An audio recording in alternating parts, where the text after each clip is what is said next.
Place à la revue de presse d'Europe 1, Olivier Delagarde. L'on reparle ce matin dans les journaux de l'Union des droites. Eh oui, mon cher Dimitri, vieux serpent de mer de la vie politique française, allez-vous me dire, fantasmé à droite, redouté à gauche, sauf que, contrairement à ce que l'on pourrait penser, eh bien c'est déjà une réalité. Et celui qui tire cette conclusion n'est pas un think tank qui prend ses désirs pour des réalités, c'est Terra Nova, club de réflexion proche du PS. Et c'est dans les Échos que vous lirez cela. Pour Suzanne Gorge, sa directrice générale, c'est le phénomène le plus significatif des dernières élections municipales. La nouvelle porosité entre les électorats LR et RN. Longtemps, la présence de l'extrême droite au second tour a affaibli la droite républicaine en divisant son électorat. Ce n'est plus le cas. C'est même l'inverse, explique Anne Fetz. Aujourd'hui, les électeurs du RN contribuent à la faire gagner. Une convergence des électorats qui a été accélérée et consolidée par la figure de repoussoir que représente LFI, dit-elle. Et l'inverse a également été constaté. L'absence de front républicain a ainsi permis la victoire du RN dans 2 nouveaux territoires. Et c'est finalement le même constat que dresse Guillaume Tabar dans le Figaro. La fluidité des électorats n'a jamais été aussi forte.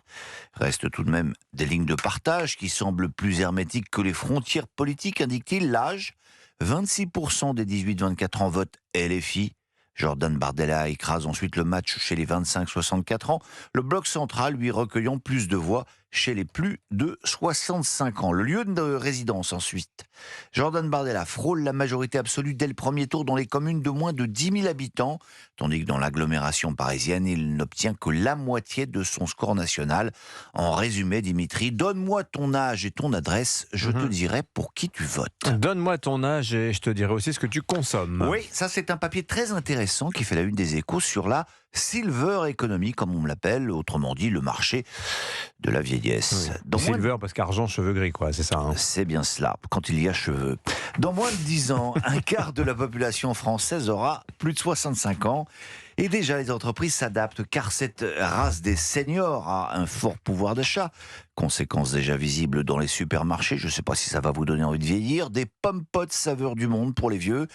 On s'attend aussi à l'explosion de la demande des protections contre les fuites urinaires qui vont bientôt dépasser les ventes de couches pour bébés, raconte Elsa Dichary et Clotilde Briard. Je vous disais que ça n'allait pas vous faire rêver. Alors, qu'est-ce que vous nous proposez pour nous changer les idées ? La Lune, Dimitri. Ah oui, pas mal. Dans 24 heures, 4 astronautes doivent décoller pour aller en faire le tour. Artemis 2, c'est le nom de la mission, et elle est importante, nous signale Tristan Vey du Figaro, car ça fait plus de 50 ans qu'aucun être humain ne s'est aventuré à plus de 1500 km de la Terre. La plupart du temps, les astronautes ne vont pas plus loin que 400 km environ, distance qui nous sépare de la Station spatiale internationale. La distance d'un Paris-Limoges, qui ne fait pas rêver non plus, mais là, c'est différent.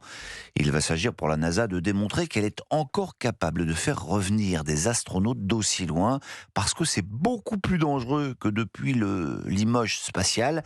La capsule Orion filera, tenez-vous bien, à 40 000 km/h. Oh là là. Et comme chacun le sait, les contraintes mécaniques et thermiques augmentent avec le carré de la vitesse. 1,5 de MV2. Ne me dites pas que vous ne vous souvenez pas de vos cours de physique à Nissa et de la formule de l'énergie cinétique. Traduction pour ceux du fond de la classe.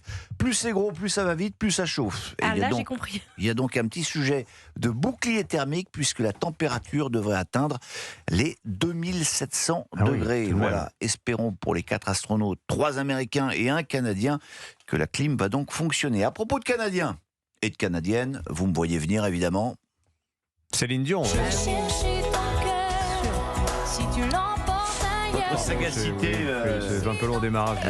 vous aurez du mal à y échapper, hein, Céline. Ça fait déjà 3 jours que les pages People des gazettes ne parlent que de ça, Oui. prête à faire chavirer Paris, annonce le Parisien en gros titre, puisqu'hier, le jour de son anniversaire, notre Céline a donc confirmé son retour sur scène. 10 concerts à la Défense Arena, 40 000 spectateurs à chaque fois, ça fait combien en tout, Nissa ? 400 000 Mais c'est bravo, et vous êtes parfaite. Alors, à quel prix allez-vous me demander ? On s'attendait à des prix exorbitants, écrit le Parisien. Eh bien, en fait, ils iront de 89,50 à 298,50. On pouvait s'attendre à pire, je ne sais pas pourquoi c'est 50 centimes supplémentaires. Mais on va terminer avec un autre Canadien ce matin qui se serait sans doute bien passé de faire la une de la presse. Il s'appelle Michael Rousseau, nous indique Les Échos. Il est le patron d'Air Canada, est, ou plutôt était, parce qu'il a été débarqué. Pourquoi ? Eh bien parce qu'il ne parlait pas suffisamment français. Après l'accident de l'un de ses avions, il a été incapable d'exprimer ses condoléances dans la langue de Voltaire et de Rousseau. Bref, bye bye Michael, the exit is this way. On ne rigole pas avec le bilinguisme au Québec.